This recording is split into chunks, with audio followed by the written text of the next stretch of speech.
aux activités de sensibilisation, de distribution, jusqu'à la prise en charge dans les structures sanitaires, la pandémie de Covid-19 affecte toute la chaîne de lutte contre le paludisme en Guinée. Les structures sanitaires sont peu fréquentées par peur de contracter le virus de Covid-19. Le coronavirus, sa venue au niveau de la Guinée a eu un impact très négatif sur le développement de nos activités de lutte contre le paludisme. Prenons d'abord les signes. Les deux maladies se partagent beaucoup de signes. Et comme le Covid, c'est une infection qui fait peur, cela veut dire qu'elle a eu beaucoup aussi d'influence négative sur l'utilisation de nos services dans le cadre de la prise en charge du paludisme.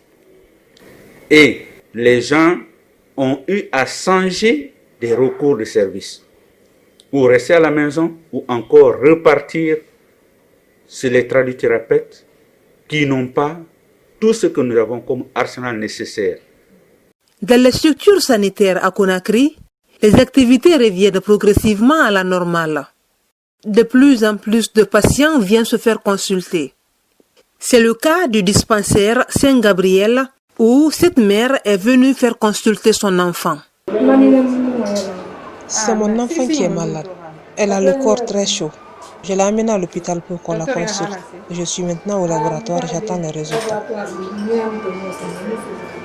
Dans ce dispensaire, environ 60 cas de paludisme sont détectés par jour. Une situation due à l'automédication à cause de la pandémie de Covid-19. On a remarqué qu'avant la pandémie, la fréquentation des patients, quand ils viennent, 10 patients, si nous faisons le TDR, il peut y avoir 3 positifs. Mais maintenant, pendant la pandémie, on voit qu'il y a une augmentation de la positivité chez les patients. Le laboratoire peut faire plus de 200 à 250 TDR par jour. Donc, parmi ces 250 TDR par jour, nous pouvons avoir au moins 60 cas positifs. Dans la saison pluvieuse, d'abord, il y a une augmentation du paludisme, mais aussi au refus des patients. Parce que les gens pensent que dès qu'ils viennent à l'hôpital, on va dire que directement ils ont la Covid. Des actions sont tout de même engagées par le Programme national de lutte contre le paludisme et ses partenaires pour minimiser le risque de la chute du paludisme dans le pays. On s'est dit, comme acteur clé, le paludisme étant la première cause de mortalité en Guinée, nous n'allons pas nous asseoir et croiser les mains et laisser les gens, par la peur du Covid, mourir du paludisme. Donc on a formé, orienté les prestataires de santé, les équiper avec un minimum d'équipements de protection individuelle, mais aussi on a une grande campagne cette année qui est la campagne de chimioprophylaxie contre le paludisme chez les enfants saisonniers, qui est une très grande campagne pour protéger les enfants de 3 mois à 59 mois. Et c'était une campagne qu'on n'a pas voulu rater.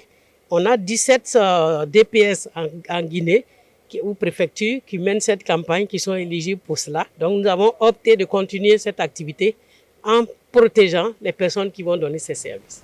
En Guinée, le taux de prévalence du paludisme est passé de 44% à 15% ces dernières années. Selon l'Organisation mondiale de la santé, le paludisme en Afrique subsaharienne pourrait faire 769 morts cette année si toutes les activités de lutte contre cette maladie sont arrêtées.